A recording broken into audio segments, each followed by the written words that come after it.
The scary things are. I'm your host, Monster Mash Ken, and with me is my co-host, the Mistress of Darkness, the Queen of Fright, the Lady of the Night, Muse. How you doing tonight, lady?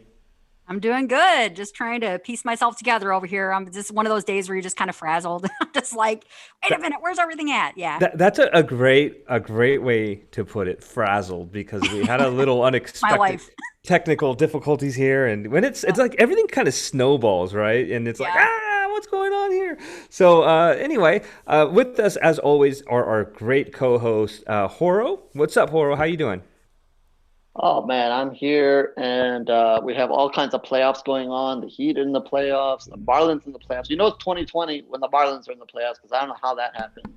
But I know one thing is that after it's all over, I'm not looking back at it because, phew, I don't watch hockey, but didn't Tampa Bay win the Stanley Cup, right? oh yeah, and Tampa won. You know, I'm a Panther fan, so I don't really talk about Tampa, but yeah, they Oh, won too. So again, more 2020. I mean, I don't know what the hell is happening here. I mean, you know what? Take it because Florida's been bullied like a little kid for so long, and now it's all coming together. Uh, but my man who knows no losses, Chris the Creature, how are you, my friend? Undefeated as usual. I am doing wonderful. I tell you, I'm just having too much fun, and I'm sure most people want to smack me in the face when I tell them that. Not me, man. I live vicariously through you. Like, where are you at today? Where are you at today? You know, and you got these Join me, join yeah. me. Yeah. You watch movies all day, and that's about it. And you have a beautiful family, and I dig it, man. Listen, we got a really cool movie we're going to be talking about tonight. It's called Don't Look Back. I believe it comes out by the time you guys hear this on the show, if you're watching on the YouTube channel, it's October 10th, I believe. But it's going to be out soon on video on demand. Make sure you keep an eye out for this one. This one had some really good jump scares. It's got a really good story, in which we'll get into in a bit. But we'll be talking to some of the main actors. Courtney Bell, who plays Caitlin, she steals the show. She just from the go. That woman she's a beautiful woman, and you could just tell she's going to have a really big future.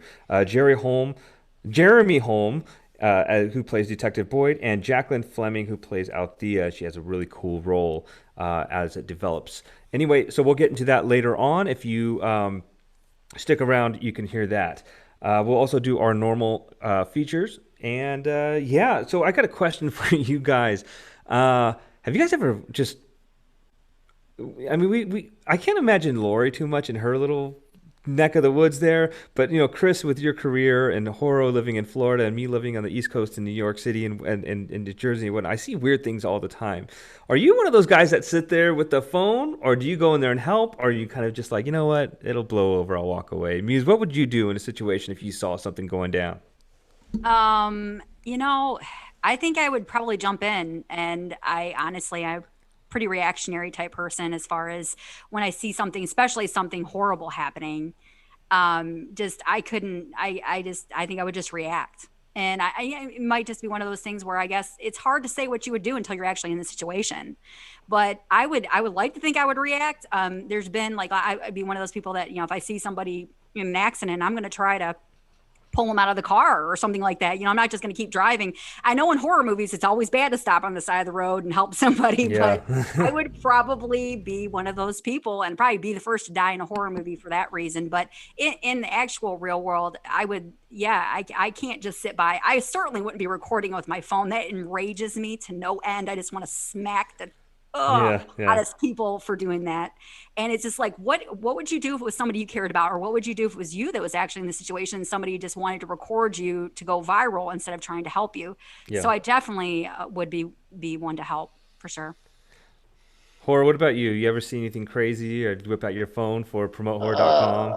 Uh, no, I usually keep those theatrics to myself if I'm doing something crazy or wild. I don't really get off on filming that. I've run into a couple of incidents where I really regret to. I unfortunately heard a noise outside once, and there's a motorcycle guy got killed out there, and I got too involved with that. And another time, my girlfriend at the time, now wife, we were actually leaving a Dolphin game. Like, this is a million years ago because we don't do that anymore.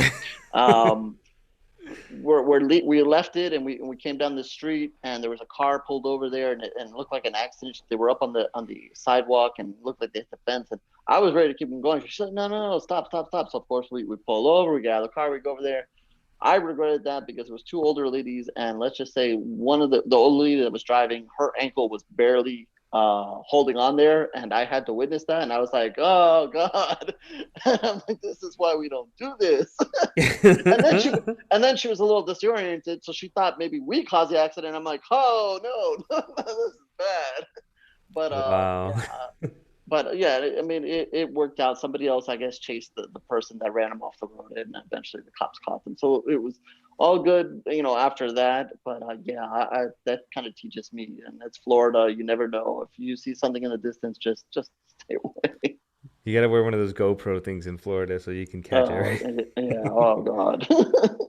How about you, Chris? I'm sure that Yeah. yeah.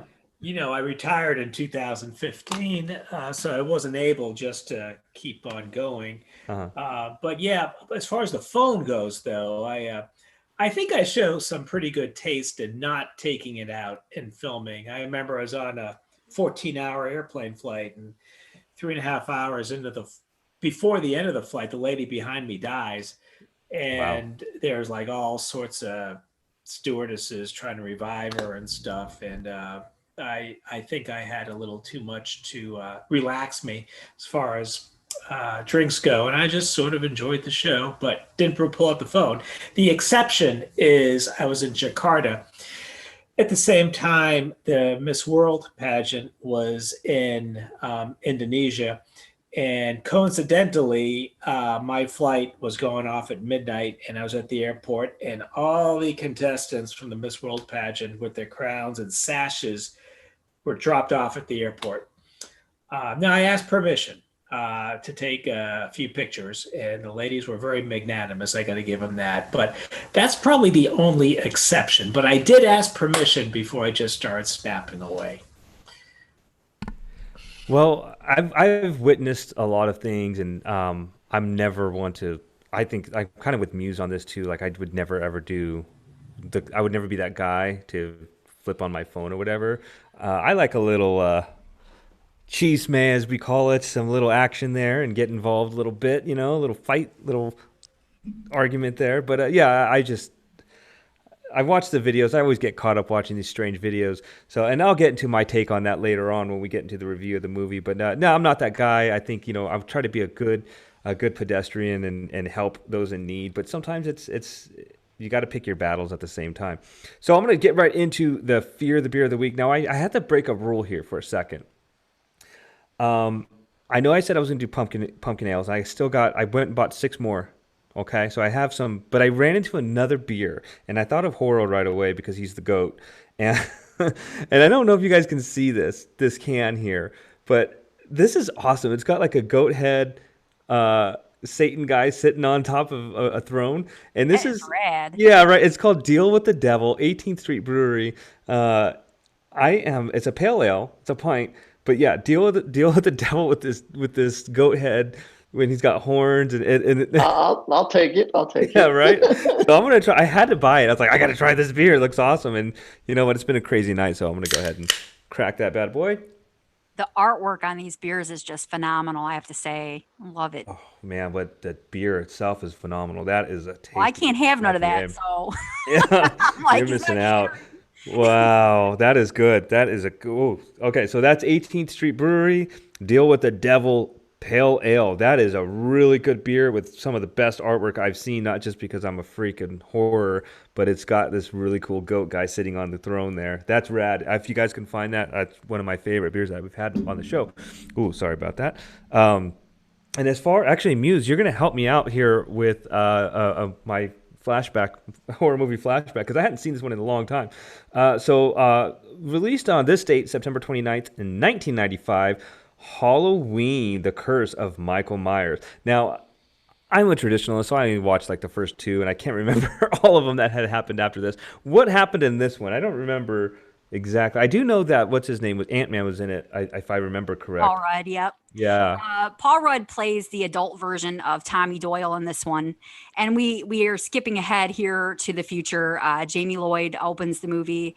She's it's quite the scene. She's giving birth, actually, Oh wow. and to this baby. And apparently, she's been abducted by this cult that we learned about in part 5. The Curse of Thorn storyline is alive and well in this one, which is actually a storyline I actually liked. I wish they would have kind of ran with this one, and I may get booed for that. But I love this one, and I love Paul Rudd, so this was even more incentive for me to see this one. But it focuses on Jamie Lloyd and her baby. Of course, unfortunately, I'm going to give a little spoiler. Jamie Lloyd, actually, her character gets killed off, and she's not played by Danielle Harris in this one. This is a different actress. Cannot think of her name, but she is killed off pretty early, which was kind of interesting. So you kind of wonder where they're going to go with it. But they focus on another young woman, and I cannot think of her name, but she's really beautiful, has this beautiful long red hair, and she plays basically our final girl in this one. And she hooks up with Tommy Doyle as character, and they are trying to figure out what's going on. And she has a son that would have been around the same age as Michael Myers when he killed his parents.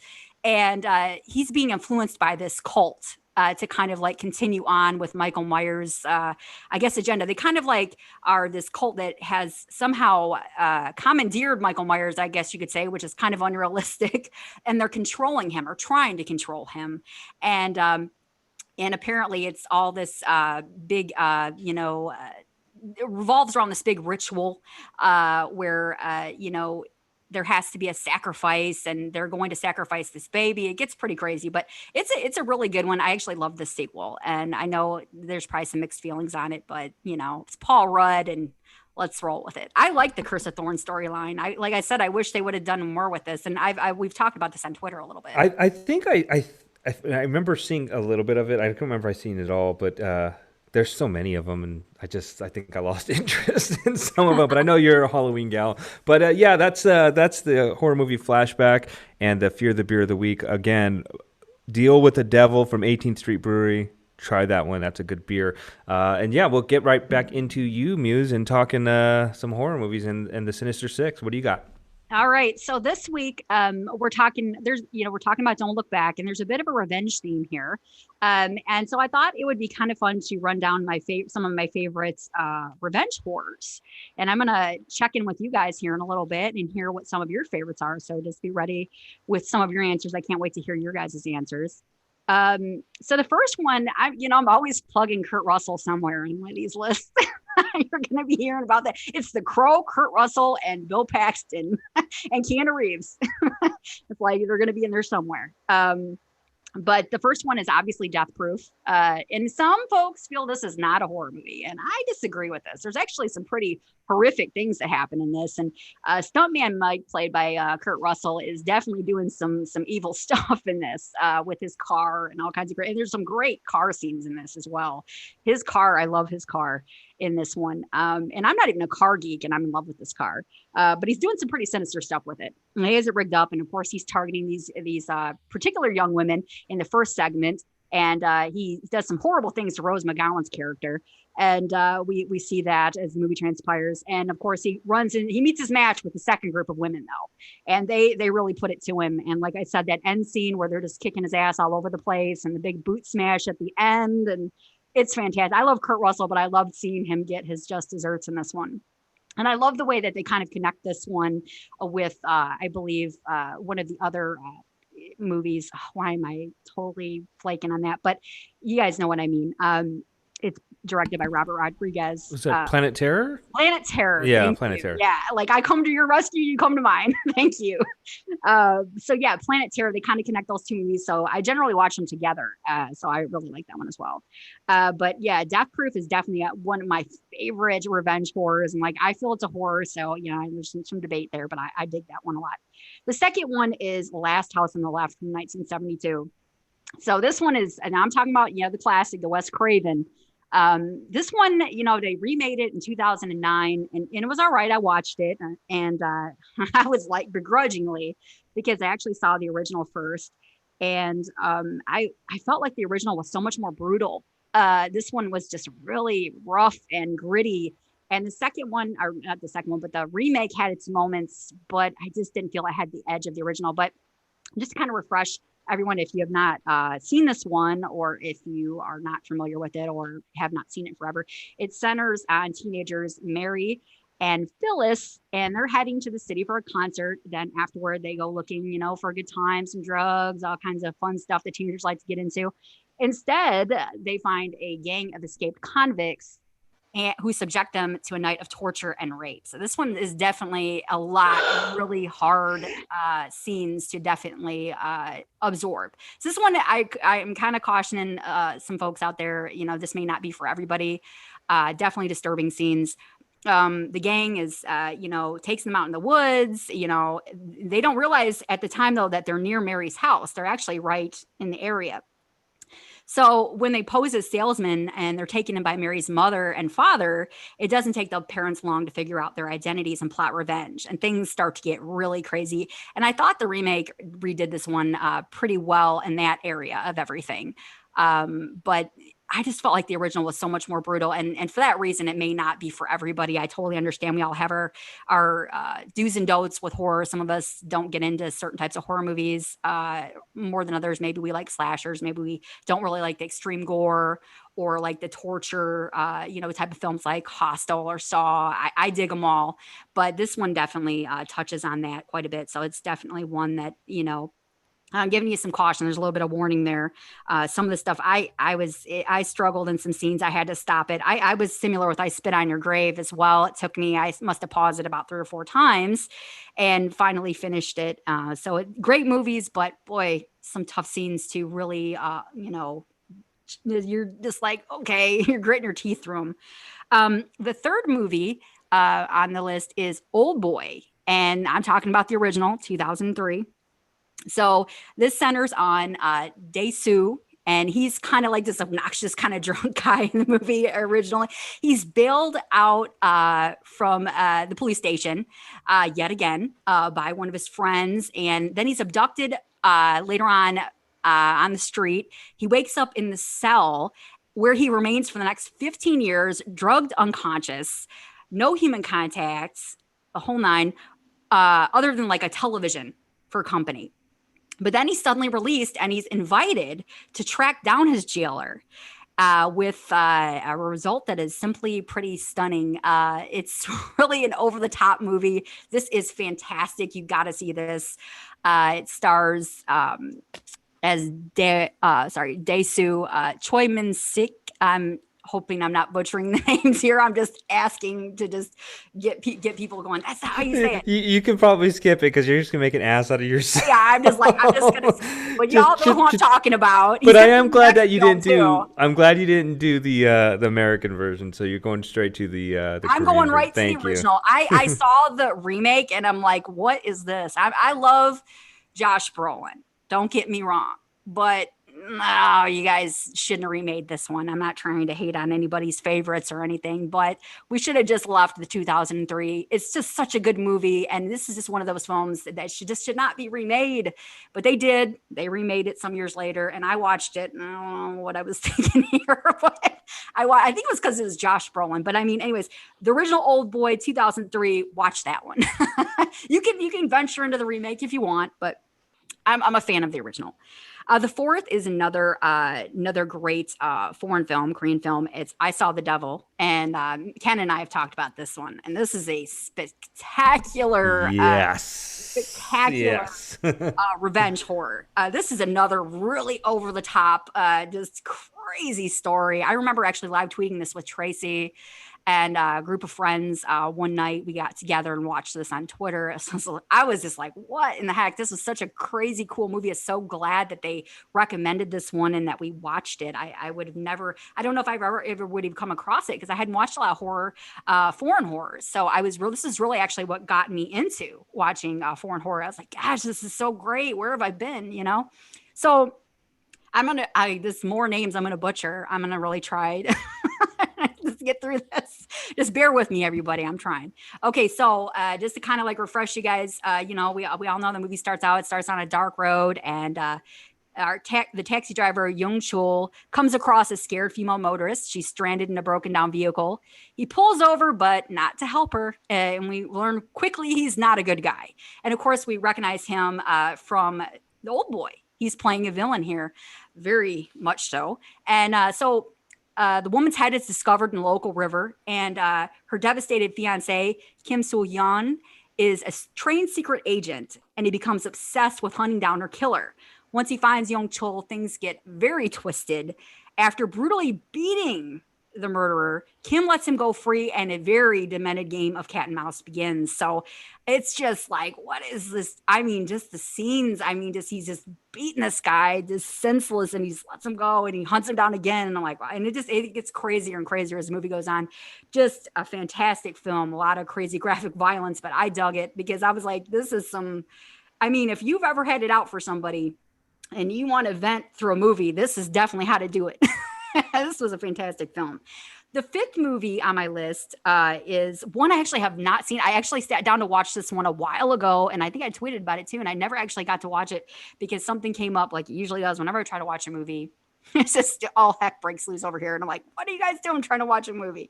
So I'm like, Ken, I got to watch them when everybody goes to bed, because if not, I'm going to get interrupted 50 times and all this kind of stuff. So this movie, my movie that I'm talking about here is Mandy with Nicolas Cage. And we all know Nicolas Cage can do crazy. He's fantastic. One of the reasons why I love him, because he always does such a great job with over the top characters.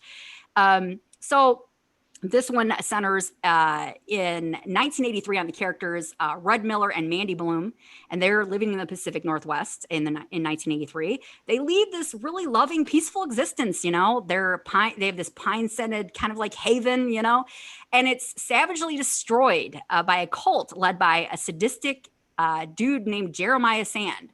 So Red is catapulted into a I love this word. I gotta say this word, phantasmagoric journey. And it's filled with bloody vengeance and laced with deadly fire. And I've seen clips from this one, and I just remember Nicolas Cage covered in blood, just covered, like he's bathed in it. And I'm like, this movie is going to be fantastic. And so I need to sit down and watch this one. I believe it's still on Shudder. But if not, this is one I would actually rent and buy for sure, because it's just, I've heard so many great things about this one, and everybody's raved about this one to me. So that's definitely a great horror, a revenge horror. My last movie is definitely an old favorite, and it's The Fog from 1980. And, you know, and that's another thing you're always going to see on my list. There's going to be John Carpenter somewhere usually too. So he's definitely my favorite horror director and director in general. So we all know the story. Strange things start to happen in a tiny California coastal town of Antonio Bay. They're preparing to commemorate their 100th anniversary. Inanimate objects start springing eerily to life. Hal Holbrook is playing Reverend Malone. He stumbles upon this dark secret about the town's founding. There's all kinds of scandal there. You know, what's happened, how the town was actually founded. It's pretty horrible. The radio announcer, Stevie Wayne, played by the absolutely stunning Adrienne Barbeau, witnesses all kinds of crazy supernatural things. Things are, you know, there's fog out in the bay. There's, you know, all kinds of things disappearing, reappearing. There's things turning into gold coins and just all kinds. She's hearing voices on the radio. It's insane. And of course, the lovely Jamie Lee Curtis plays Elizabeth, as she plays a hitchhiker that just kind of comes into town, hooks up with Tom Atkins, who I love, and he plays Nick Castle on this one. And they kind of get together and are trying to kind of like solve what's going on, try to figure out what's kind of going down. They play the heroine, and they discover, you know, all kinds of crazy stuff linked to this fog. And then, you know, the fog descends upon the village, and more people start to die. It comes down to a really fantastic finish. Great ghost story as well, but definitely about revenge. These ghosts are pissed. They're not happy, and it all has to do with how the town was founded. So I'm not going to ruin it for those that have not seen it. I'm actually reading the novelization right now, so I was really hyped about this one. But those are my top 6. So I'm going to swing around to Omar this time and ask him what some of his favorite revenge horrors are. Well, let's see. Well, first of all, you mentioned Mandy, and that is definitely the definition right there of revenge horror, and wild and crazy, and definitely recommend that you check that out. Nicolas Cage gone wild in this movie. A little weird, but you know, most of his movies have some weirdness to it. But I definitely follow up with a recommendation there. I like to try to keep things to recent. I See You, which I'm not sure. I think I saw that on Amazon. I don't want to say too much. Has a huge twist in this movie. but definitely has a revenge theme in it. Um, Definitely worth checking out. It's more maybe a psychological kind of thing going on here than a blood and guts horror. Another movie, Mayhem, starring Steve Yang from The Walking Dead, and Upgrade, which is more of a sci-fi kind of flick, but that actually has a revenge kind of theme going on there. Terrific if you haven't seen that one. And I guess one other one, which is a recent one, is Ma. Definitely has a revenge theme as well. So maybe not necessarily my favorites, but some stuff that's been out recently and then within at least the last couple of years. If you guys haven't seen any of those movies, definitely um, look into them.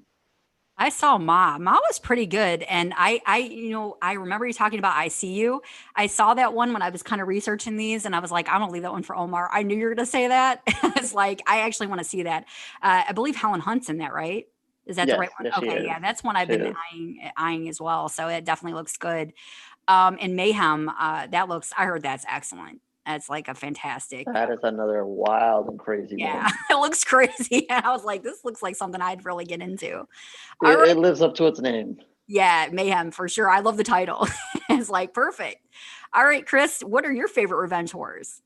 You know what? The first one I'm going to mention isn't a horror movie, although if you think about it, it is kind of a ghost story, and that's the Clint Eastwood outlaw Josie Wales and Pale Rider. Again, not a horror movie, but when you're watching it's kind of like, I mean, where would he come from? And so, but let's get to horror. We'll do one classic and one new one. Last House on the Left, and there were two of them. There was a remake, and there was an old one. I saw the old one at the drive-in uh, when they still had drive-ins back in the 70s. Um, and they spurned all sorts of rip-offs. Many of them are very good. Many of them are infinitely more sadistic. I don't know if any of you saw Last House on a Dead End Street, but it is infinitely more brutal than Last House on the Left. And then one I'm going to throw out there. I loved it, and I've never been able to find it, and not on any of the streaming services. Um, Let me know if you guys know where it is, because I'd like to see it again and review it for my blog. I don't know if the movie Highwaymen, um, like the highway outside, Interstate 95, Highwayman means anything to you. It's about this driver in a souped up car that goes around killing people, and he ends up abducting and murdering James Caviezel's wife. And now James Caviezel is bent on finding him and killing him, and he's chasing him. And as he's catching him, he abducts a sort of a look-alike of James Caviezel's wife, played by Rona Mitra. And now James Caviezel is into killing this guy and saving Rona Mitra because she's really pretty and stuff. And maybe they'll have premarital sex afterwards. But I really like that movie, and I saw it when it first came out, and I haven't been able to find it since. All right, Ken, what do you got? Yeah. I need to look for that too. I always have good luck on YouTube when I'm trying to find something that might just be random. I'll You're try such a that. nerd. You're such a Yeah. nerd. I I could just imagine you It's a going through good YouTube. it's a good nerd thing. Nerd, type in my movie. Let me just type in my movie. Oh, shut up over there. This All right. guy. So I thought of a few, and I know there's one that's on the top of my list that I want to watch, and that's Martyrs. That's like I Yeah. got to watch that one, and I know I got to watch the original one, right, Horo? The original, not the remake. But I'm so proud of you, Muse, for mentioning I Saw the Devil, because that is probably one of the best revenge movies. I always recommend that movie. I just think it's so. I thought immediately of you. I was like, I'm Yeah. not over here because I think we actually talked. That was one of the movies Yeah. we talked about when we first got to know each other on Twitter. Yeah. Actually, that was one of the movies that we were speaking about at one point because you're like, yeah. Yeah, that movie's rad. But I do have to throw in, I know that we kind of went off horror a little bit, but Kill Bill is great revenge movie. I'm in two movies. I think Kill Bill is awesome, and I remember watching it in the theater with this gal I didn't really like. I was on a date, and I was like, I don't want to watch this stupid movie. And I'm like, oh my god, that's like one of my favorite movies now. Yeah. And Kill Bill is great. And you got to go with like probably one of the best movies ever made was like a Shawshank Redemption type thing, where it wasn't revenge on anybody in particular other than revenge on the system You know, you know what I mean? Yeah. So that was always one of my favorites. But yeah, I think Kill Bill is up there. If somebody were to ask me what's a revenge movie that you like, I'd say Kill Bill or I Saw the Devil. I know I heard I've read Count of Monte Cristo. That's obviously a really that's the revenge story, the best ever, and I think a lot of revenge movies kind of take from that. So was it Dumas? I think wrote that. And Yes, yes, Alexander Dumas. Yep. and anyway, yeah. So great list, Muse. Excellent job as far as everybody else's input. So let's get right into the promote horror rundown with Horo. All right, guys. I'm going to take it easy this time around and not really go into a remake per se, but kind of react to some news that came out today. So, more for the benefit of those who are catching us live. Um, the remake slash sequel, as they're going back and forth, depending on your point of view, of The Craft released their trailer today. So I just want to talk a little bit about that right now. Not really going to go too much into the original and not make this the usual comparison and so forth. I'm sure once I see the movie, we'll go through that and that debate more closely once we see the full movie. But I just want to give a little bit of a reaction to this trailer and what we saw today. And if you guys haven't seen it, you guys can take a few minutes, check it out, maybe give your reaction. I know there's no way in hell Chris is going to see this movie, so if he wants to sit this one out, that's fine. But I just want to bring it up because it's kind of reacting to what happens in the news right away here. So basically, I thought it was already original, but I was looking at, I don't know, somewhere in the trailer or whatever, I saw it mentioned as a sequel. So I don't know, take your own guess when you watch this and see which way you want to go with it. But basically, when you start off watching this, there are plenty of similarities to the original. You have four girls, you have one of them arrive in town. She's obviously new there. She's in school. This is, they're young again. They're in school again. Maybe she gets a little teased, and the other three girls befriend her, and they start, you can see that they're doing their little experimentations, and they have a little bit of power here and there. They use the famous weirdo line. They throw that in there, so they kind of spoil that and throw that in the trailer. So they ruined it for you right there. Um, let's see, they apparently experiment some of their spells on boys. At least that's what it looks like. There's some bullying issues there. Maybe they'll touch on that. Credit to the original for kind of touching on that in a way back in the day. And obviously, some of the things here that maybe you realize here is that maybe you don't recognize all the faces of these girls. I kind of looked at them to see some of their prior work. One of them, I believe, was in something like one of the Pacific Rim movies. But off the top of it, I'm not too familiar with any of them. Not to say that it's going to be bad acting or a bad job. The trailer goes by quick, so you really can't be a full judge on that. But definitely some unfamiliar faces. So at least that's one good thing, that they didn't put in some familiar faces and try to fill in some big feet there. They're still filling in some big feet, but at least with unfamiliar faces, it's a little bit easier and you don't have to judge them as hard. The real only familiar face that I really recognized off the bat was David Duchovny. You know him from the X-Files. I believe he looked like he played one of the fathers in the movie. Not They showed him a couple of times, so I'm not sure how big of a role. Obviously, the parents don't have a huge role in what's going on here. Um, probably the most interesting thing in this trailer, and might answer the question to whether this is a remake or sequel, is there is a shot of Nancy. The one girl is sitting down, I believe, on the bed, and she's looking through some photos, and there's a perfectly, old photo, back in the day when actually people took regular photos. It was a Polaroid. It was a Polaroid. Polaroid, exactly, one of those. Yeah, can't even look back to that far. Of Nancy. So you're like, you're going through this trailer, and you're like, yeah, and then all of a sudden that kind of grabs your attention. This is kind of the back half of the trailer here. So you're like, wow, okay, finally something interesting here. So you get a lot of the same and so forth. Then they throw that at you. So where that goes, and if that has a direction at all, we'll see. It's this girl related to her. Where in time does this take place? versus the original movie. Obviously, if it's a sequel, you're guessing it's later, but you never know. This is a witch story, so God only knows, what they'll come up with. Maybe there's some huge twist going on here. But that was probably the most interesting thing of the entire thing.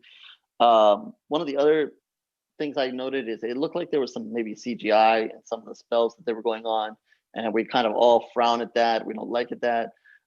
It looked like at one time maybe one of the girls was sparkling, and we know how I feel about sparkling.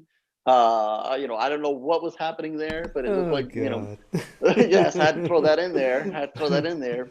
For those Batman fans You out were there. like, yes, Yes, yes. more sparkling. I love it. Yeah, I don't know what they were doing there, but yes, between the sparkles and some of the mixed CGI, I hopefully they keep that to a minimum because one thing, like I said, I don't really going to comment too much on the original and whatever, but with witch movies, I like darker witch movies. I know that this focuses on a lot of what the original did, and it's a little bit of a coming of age and being in school and that kind of thing and experimentation and so forth.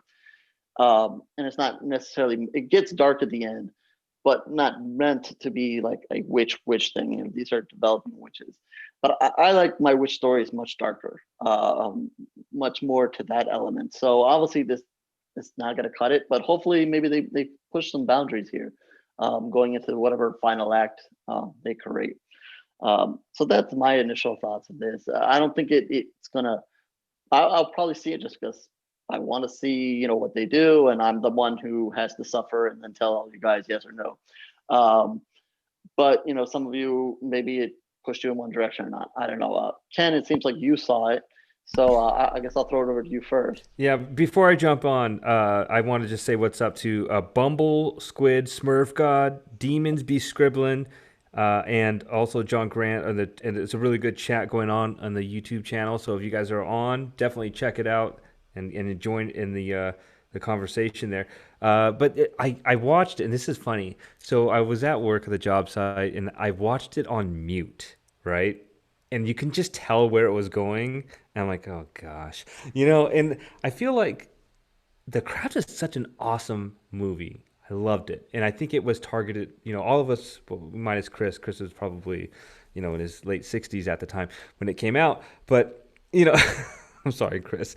But like as far we kind of targeted an age group, and I think Muse and I are closer to age than you guys. But I felt like it targeted that group, and this movie is now targeting a different type of group because obviously they want to put butts in seats and they want kids to go and watch this or whatever. And it was a little, I don't know. I don't, I don't think I'm gonna be tuning into this one. I did like the David Duchovny. I ran into him at Toys R Us one time. That dude is tall. I don't know if you guys know this, but that guy's like 6'4". It's crazy. He was at Toys R Us looking for. He goes, "Hey, you have any good ideas for bikes?" I'm like, I have no idea, man. I'm just here to shop. I'm looking for action figures. But no, I ran into him. I did. I'm glad you brought up the CGI stuff because that's what turned it off for me. Like it was like she was like scribbling on somebody's head. I don't know.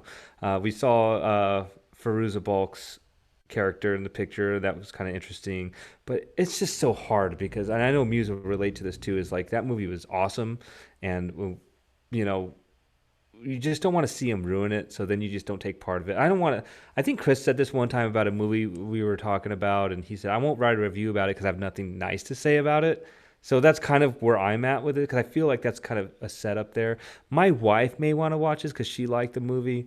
I think she just liked what's the guy was in Scream. Pete Ulrich. Yeah, Skeet Ulrich. I think she just had to be crushed on him, but so maybe she'll want to watch it. I don't know, but yeah, that's it. It's probably a no for me, dog. Muse, did Muse or Chris? Did you guys see the trailer? I'm sure Chris probably didn't. I didn't. I didn't even. I heard rumors about them doing a remake or a sequel. We're not quite sure what it is, but I'll probably watch it just because I'll be curious. But I already know I'm just going to be like, no, no. Especially when you said CGI, I was like, oh. but I will, probably watch it sooner or later. I don't think I'm going to rush to watch this one just because I was such a huge fan of the original. And Fairuza Balk, I'm a huge fan of hers. I always have been. She nailed the role of Nancy so well.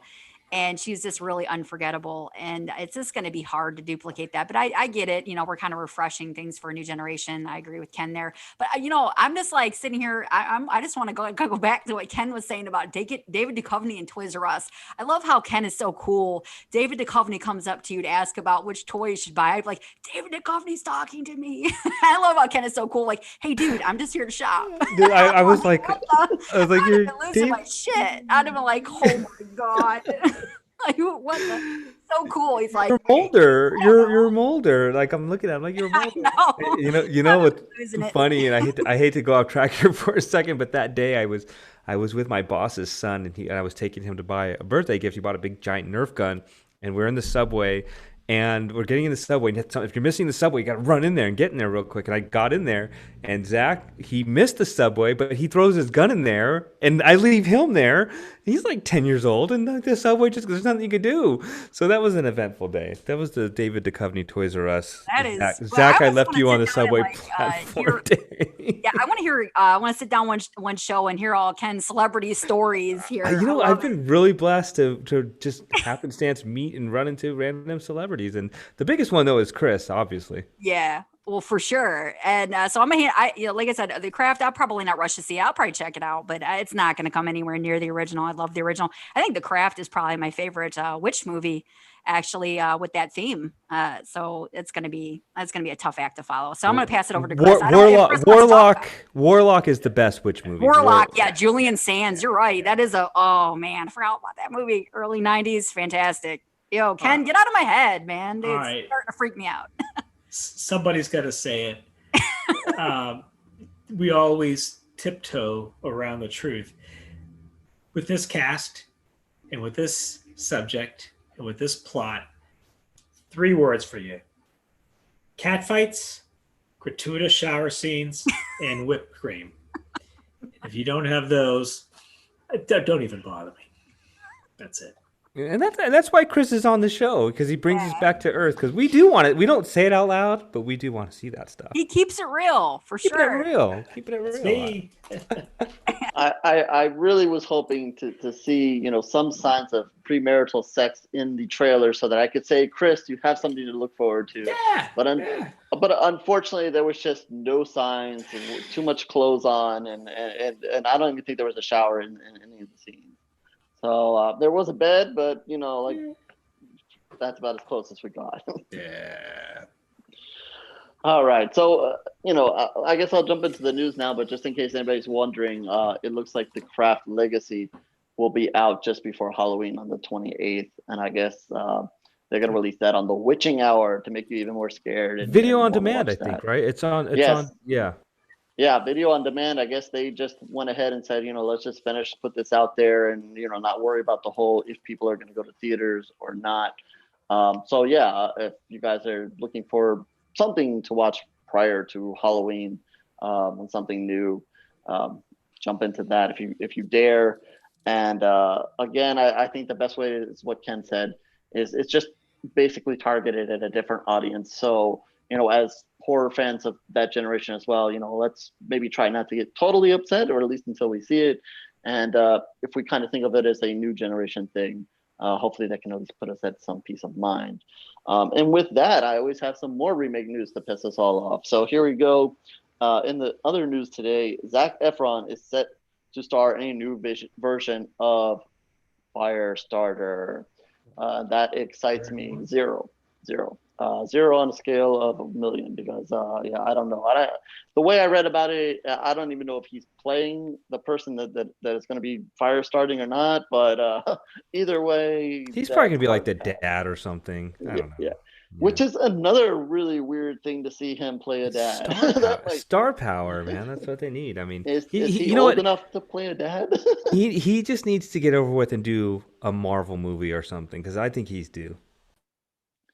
I don't remember what movie it was, but he did a comedic, more of a comedic role, and it was actually pretty good. I don't remember the movie, and I don't remember why I watched it, but He was pretty good, but I don't know about Firestarter, and especially if he's the main role. And I don't see him as a father, so I don't know where they're going with this. But good luck.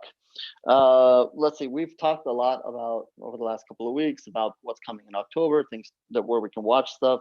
Um, 31 Days of Halloween. This is on Sci-Fi, of course. They've released their list of what you can watch. Obviously, again, a lot of the stuff you typically see. But two interesting notes here. One is Tales from the Hood Part 3 will have its world premiere on there. Did I see Part 2? I'm still thinking if I remember Part 2 or not. I don't know if I saw it or not. And because we are always setting the trend here or ahead of the news on where the scary things are, The Strangers Pray at Night will be making its TV premiere on the 31 Days of Halloween. So, as we all know, we spoke to Damien last week. So there you go. We once again are ahead of the game. Let's see, another Blair. It looks like Blair Witch is just branching out to all these games. I guess there's going to be a new tabletop experience, and that is going to be out October 1st. I don't know if the full version, but at least the version you can start experimenting with, I believe will be out later this week. I don't want to play with anything that has to do with the Blair Witch. That's scary as hell, and I'm leaving that alone. A trailer that came out that got a lot of people's interest, and it is one for The Call, and I guess it got a lot of interest mostly because Lin Shaye and Tobin Bell star in this movie. So everybody apparently, every time I tweet it, they love those two. So It looks they want good. to see it. Yeah. It So, looks good. the movie looks good in the trailer, but, you never know. You never But, know. you can get all your Tobin Bell and Lin Shaye fill in that movie. But yeah, that'll actually be out this weekend, I believe, as well. That kind of came out of nowhere. Chris, Um, maybe at when you're at the senior citizens homes with them enjoying tea time, you can ask them to come on the show. I don't know. Yeah, yeah. I got it. I'm one of the peeps over there. I'm a legend over there. Yeah, I'm And Shay sure. and Tobin Bell, I'm all over that. Yeah, That I is know, right? yeah, fantastic. I want to don't I want missing that show. Yeah, our yeah. collaboration probably takes a backseat to them barely. Yeah, just a So, little bit.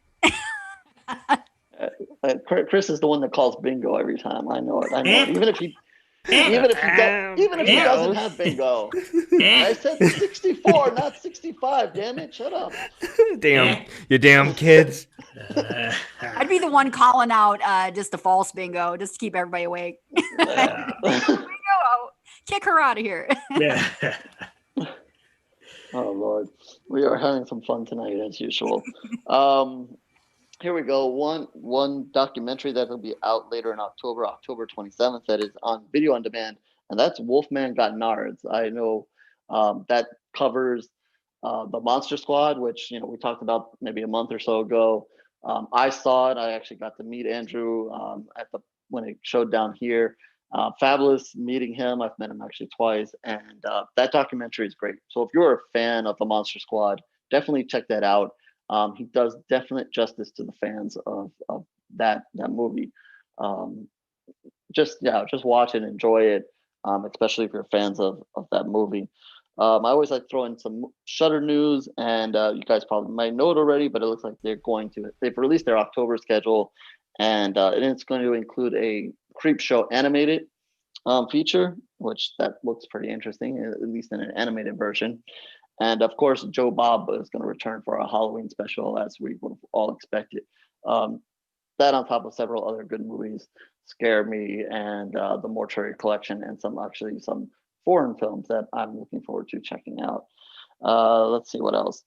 Nightstream, which I referenced maybe a couple of weeks ago when I was talking about how you guys should definitely take advantage of all these virtual festivals. They've released their lineup. Definitely recommend you get a badge for that and check out some of these movies because again, these are probably going to be some of the best movies you see of the year. That's going to run from October 8th to 11th, but I guess the films will be available through the 14th. They're going to have titles like Run, Mandibles, anything for Jackson, which I recommend, Black Bear, Bleed With Me, Bloody Hell, and a whole lot of events and panels and stuff like that. It's going to be a huge, huge event. Obviously in the US to watch the films, but all their events will be available worldwide. So definitely recommend you get your fill of horror there if you're not going to sit down in any of these other streaming networks and watch maybe some of the old classics. And again, The Dark and The Wicked, my movie, the best movie, is going to be premiering in several places. You can catch that virtually. And if you can't catch that virtually and you want to wait, they've made it official November 6th. That will be out in theaters, on demand, and digital. So we're definitely an after Halloween treat if you haven't already catch that or are not going to catch it at any theaters. My recommendations for this week, couldn't give you any last week because I had to hold off on it, but I can say it now. 12-Hour Shift, Death of Me, Host, and Scare Me, which will be out on Shudder on Thursday for those of us that are live. The other three will be out on demand and so forth by this weekend and by the time you hear this podcast. Three different movies, great movies, and just worth a watch. All kinds of different stuff going on there, and that's it. Great stuff as always. I'm glad that you started off with The Craft because I did get that. I saw that the trailer was out and I was wondering if you're going to bring that up. I thought I had something on you, but you never disappoint, Horo. Anyway, let's get into the feature movie of the week with the creature feature of the week with Chris, the Creature Z-Seed. That's a mouthful. It is. And we got a mouthful about this movie. We're fortunate enough to be able to interview a few of the neat players in this movie, and you'll see that in just a second. But Don't Look Back, directed by Jeffrey Riddick, is kind of a neat movie. And let's get the nuts and bolts plot first, and then go back and talk about some of the inner workings of this movie. A beautiful young lady is jogging in the park, bumps into a guy. He helps her get up with her water bottle and sends her along her way. Real nice guy. He's got a sickeningly sweet face. He exudes goodness and virtue. In fact, he is so good. His passion in life is to reclaim abandoned buildings and turning into homeless shelters for battered women. Nobody is that good. And I'm not going to say anything more about that. Well, moments after our star, Caitlin, who's played by Courtney Bell, wonderfully, passes him. A thug jumps out of the bushes and just wails on this guy, just gives him a beating that'll eventually kill him in the hospital. Now, the unfortunate part of it is something that maybe is convicting to us as a society. There are a lot of people around and nobody is helping. They pull out their phones, they film it, but nobody's helping him. And it's sort of a convicting statement about who we've become as a society. What's more important? Likes are more important than our neighbor. Hits on YouTube are more important than building relationships with strangers. And I don't think any of us would agree that the fact we're going that way as a society is an alarming trend. And we wonder where that'll take us. And maybe the answer is in this movie. I hope not, because this will be a horror movie, not just a Death Wish type movie. This is going to be a horror movie.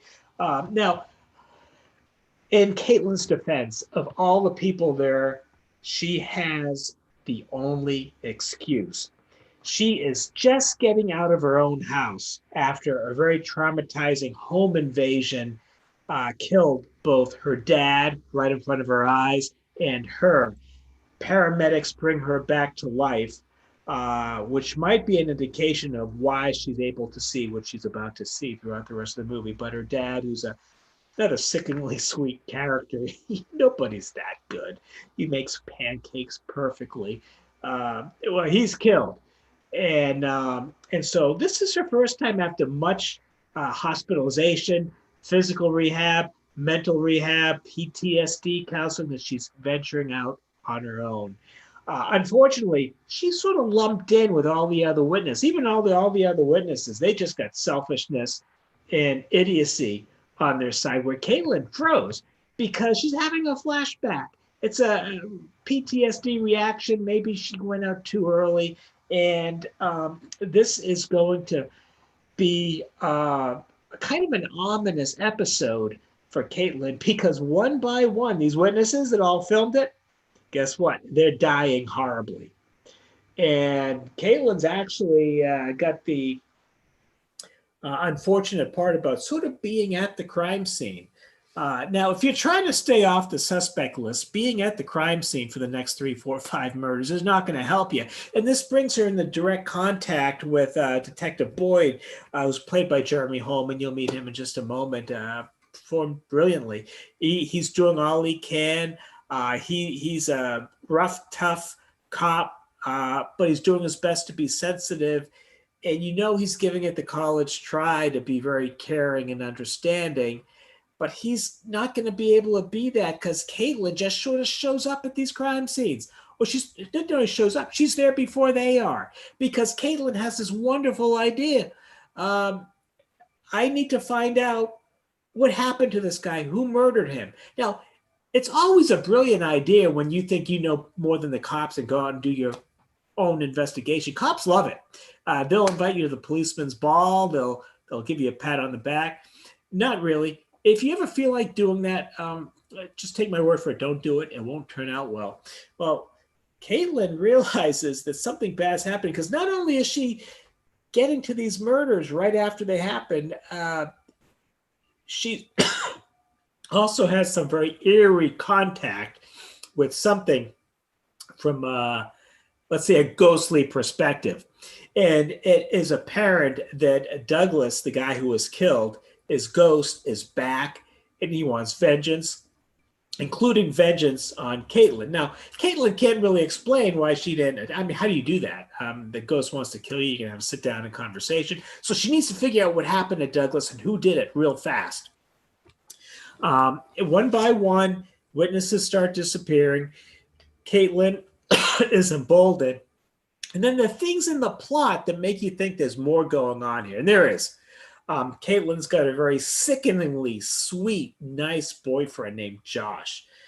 Nobody is that sickeningly sweet. And even if he is, the girl's going to lose interest in him right away because ultimately girls want somebody who's got a little bit of edge on him, one way or another. And Josh doesn't have any edge on him, or does he? And we get a little suspicious of Josh. Why would we get suspicious of Josh? We know he wasn't there. Because something else is going on here. And that's sort of the major theme here, is something else is going on here. Nobody is that good. And you start wondering, and I don't want to get into spoilers, but it's a very convicting movie about what social media has done to us. And perhaps the people who get killed in this movie are a good metaphor of where we've come as a society and who we are, and maybe we deserve it. We didn't help them. They're not going to help us. And and that's where we are. But Caitlin is different. Caitlin is not one of those guys, and she is trying to do the right thing. And how will do the right thing and solve this murder play out? Won't tell you the answer to that. But let me say this, nobody is that good. It's like Twin Peaks, Laura Palmer. Remember Laura Palmer? She Meals on Wheels, fed the homeless, fed elderly people, and you just knew Laura Palmer had a background because that's who you are. Nobody's that good.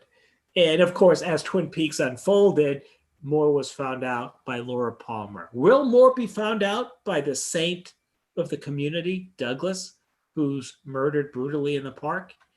And twists will abound. Twists will go from the left, twists will come from the right, and the ending is quite horrific, where I think a lot of the twists will meet. And you will like this very convicting movie, Don't Look Back, with a terrific cast who does a wonderful job.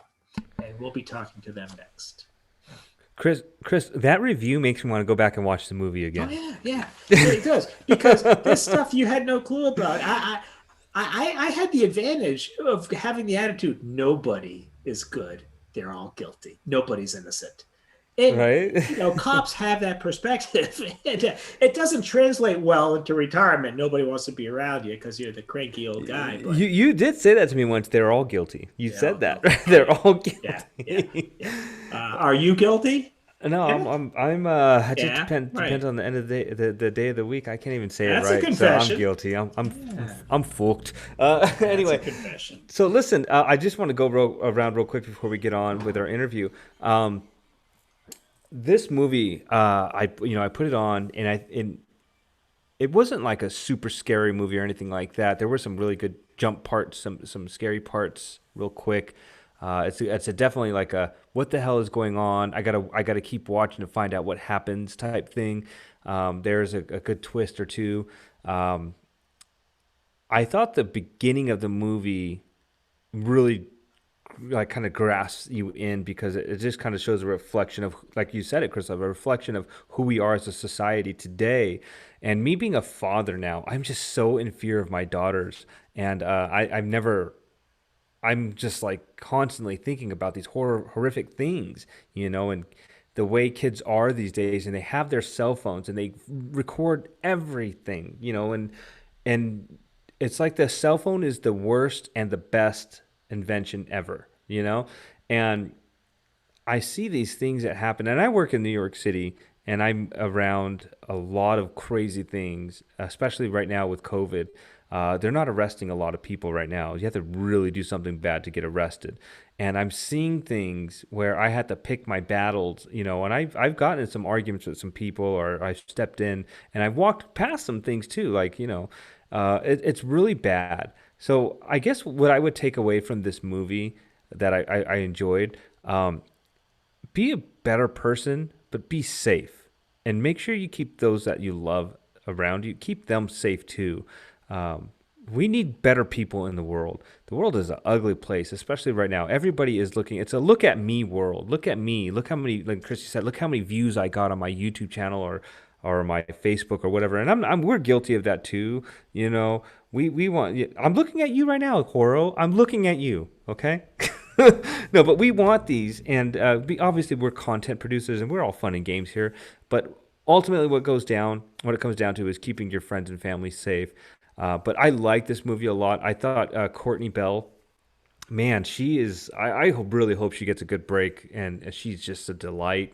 There was a scene in the beginning of the movie where she's, I mean, I won't give too much away, but she gets hit pretty hard, and the way she acts at that moment, it's like it's really believable, and it's like it's scary because I was putting myself in her shoes at that moment. So that's my thoughts. I loved it. I'm gonna give it 2 thumbs up. Definitely check it out. It's on demand soon. I'll throw it around. Let's go to Horo. Horo, did you like the movie? I liked it, and a couple of things to say here. One is obviously the movie grabs you at the beginning, reels you in, both with some of the stuff that they set up and show, and then once you get introduced to Courtney's character, it kind of gives you a second to kind of catch your breath, and then literally blows you away again. So it kind of gets you hooked there at the beginning, and then different emotions going on here, and then you're kind of stuck. You kind of have to see where this is going to go, and how this is going to play off. Knowing that this was done by one of the gentlemen who brought us Final Destination, uh, definitely had me watching the entire time, and looking for that.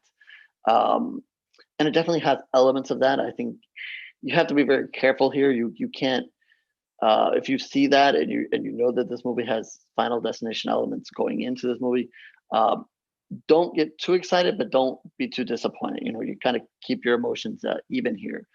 There's some elements of it in it, and it kind of follows that kind of direction. But like Ken just mentioned, it's a lot of more of a movie that's trying to give a message about social media, and dealing with your issues, and how you perceive things. So that's more of the focus here, and it's not really about blood and guts. It's not about um, throwing that in your face, and creating these big and elaborate death scenes. There are death scenes in the movie. There is some fun if you're looking for that kind of thing. Uh, but don't go in thinking, "Oh, this is going to be another Final Destination." And even though as you're watching this, it kind of sets it very up in a similar way. Don't get taken aback, and don't get too excited. It's very kind of in the middle there. Um, and just kind of focus on what they're trying to tell you here. And I think, like Chris said, that there are some twists and turns that we don't want to give away towards the end, which will kind of finish it off for you. You know, maybe if you are disappointed that there weren't a lot of deaths, but just hang in there for those twists and turns. I think that will make up for it. Yeah, yeah, I totally agree with that. Lady, what do you got?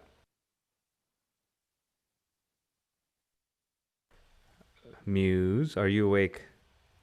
Horo, you put her to sleep, man. I'm here. I'm here. I had my microphone turned down. I love the movie just like everybody else here. It was fantastic. I especially loved Courtney Bell's character, Caitlin. I really just connected with her immediately. One thing about her that really stood out to me, and I loved, and it was weaved throughout the movie, was she has a very strong faith, and she never backed down, not even for a second on this. And I really love that. Not even when she was kind of confronted, Josh is kind of like giving her a rough time and, I'm not really, like whatever gets you through the day type of thing. And I've been in this situation so many times and actually been kind of heckled for it a little bit at times. And it can be rough to stand your ground. And she did. And it was just, and just basically, what you guys were also saying about the social media type of aspect as well. We've become pretty cold, guys. It's a cold world out there. It was cold before. It's colder now, unfortunately. Yeah, well, And it's not getting any better. And it's so easy to just walk by and say, "Hey, I just didn't want to get involved." yeah. And I'm all for keeping safe. I mean, I think that Ken is right. You have to make good decisions and stuff. Call 911 though. I mean, do something. Don't just stand by when you see horrible things happening. There's always, I think, something you can do. But I mean, sometimes maybe there isn't anything you can do. And we don't know what kind of issues and things people are going through, like Caitlin's character in the movie, Yeah. and Chris made that point. She's suffering from a post-traumatic stress through losing her father. And it was something she just could not, she couldn't react. She froze. And, it's so easy to judge people when they don't react the way we think they should, but we don't know everybody's story. We don't know where they're at, but I really loved everybody's character in this one. Everybody had such a great, memorable character. I think every character on here made me want to see something else that they've done after walking away from this movie.